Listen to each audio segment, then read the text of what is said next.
Praise the Lord. परमेश्वर सब कुछ कर सकता है। God is able.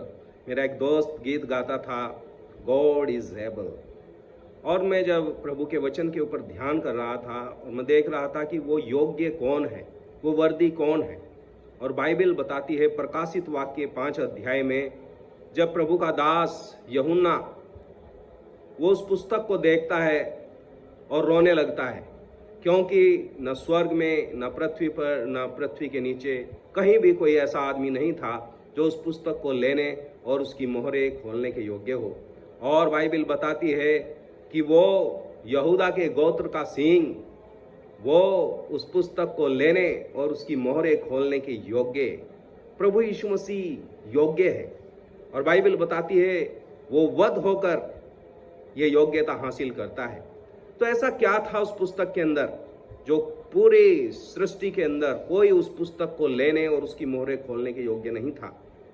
मेरे भाई बहनों, उस पुस्तक में लिखा था पाप की मजदूरी मृत्यु है, जो पाप करेगा वो मरेगा। और बाइबल में लिखा है इब्रानियों 9 अध्याय के 22 वचन में, बिना लहू बहाए छुटकारा नहीं है। तो पूरे सृष्टि के ऊपर कोई ऐसा नहीं था जो वध हो सके, जो लहू बहा सके ताकि पाप मिटाए जाएं। और प्रभु यीशु मसीह ही वो स्वर्ग के नीचे और पृथ्वी के ऊपर एक ऐसा नाम है जिसने खुद वध होकर ये योग्यता हासिल की और वो पुस्तक को लेने और उसकी मोहरें खोलने के योग्य है। पहली बात।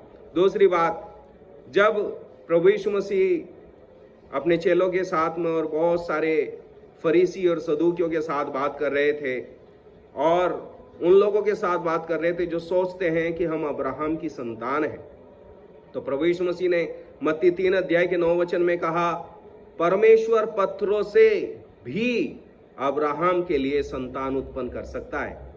प्रभु की स्तुति हो। परमेश्वर पत्थरों से भी संतान उत्पन्न कर सकता है। प्रभु की स्तुति हो। और रोमियो 4 अध्याय के 21 वचन में लिख रखा है, जिसने प्रतिज्ञा की है वो उन्हें पूरा भी कर सकता है।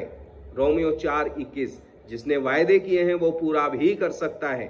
इफिसियों 3:20 में ऐसा लिखा है, जो ऐसा सामर्थी है कि हमारे मांगने और सोचने से कहीं अधिक बढ़कर कार्य कर सकता है। मांगने और सोचने से अधिक कार्य कर सकता है। प्रभु की स्तुति हो। और फिलिपियों 3:21 में लिख रखा है कि वह उस शक्ति के प्रभाव के अनुसार सब वस्तुएं अपने वश में कर सकता है और हमारी दीनहीन देह का रूप बदलकर अपनी महिमा के देह के अनुरूप बना सकता है। प्रभु की स्तुति हो। वह सब कुछ अपने वश में कर सकता है। और बाइबल बताती है दूसरा तिमुथियुस 1 अध्याय और 12 वचन में, वो मेरी धरोहर की उस दिन तक रखवाली कर सकता है। मेरी धरोहर की रखवाली कर सकता है। और इब्रानियों 2 अध्याय के 18 वचन में लिख रखा है, उसकी परीक्षा हुई तो वह उनकी भी सहायता कर सकता है जिनकी परीक्षा होती है। मेरे भाई बहनों, प्रभु यीशु मसीह आपके और मेरे समान परखा गया, उसकी परीक्षा हुई, लेकिन वो आपकी और मेरी मदद कर सकता है क्योंकि वो खुद उन परीक्षा से गुजरा है। और इब्रानियों 7:25 में लिखा है, जो उनके द्वारा परमेश्वर के पास आते हैं वह उनका पूरा पूरा उद्धार कर सकता है। प्रभु की स्तुति हो। वो आपका अधूरा उद्धार नहीं करता, पूरा उद्धार करता है। प्रभु की स्तुति हो। और आखिरी बात जो यहूदा में लिखी हुई है 24 वचन में, अब जो तुम्हें ठोकर खाने से बचा सकता है और अपनी महिमा की भरपूरी के सामने मगन और निर्दोष करके खड़ा कर सकता है। प्रभु की स्तुति हो। मेरे भाई बहनों, वो ठोकर खाने से बचा सकता है और एक दिन आपको बिल्कुल पवित्र बनाकर परमेश्वर के सामने, निष्कलंक बनाकर परमेश्वर के सामने उपस्थित करेगा। तो मेरा परमेश्वर कर सकता है। He is able. प्रभु आपको आशीष दे।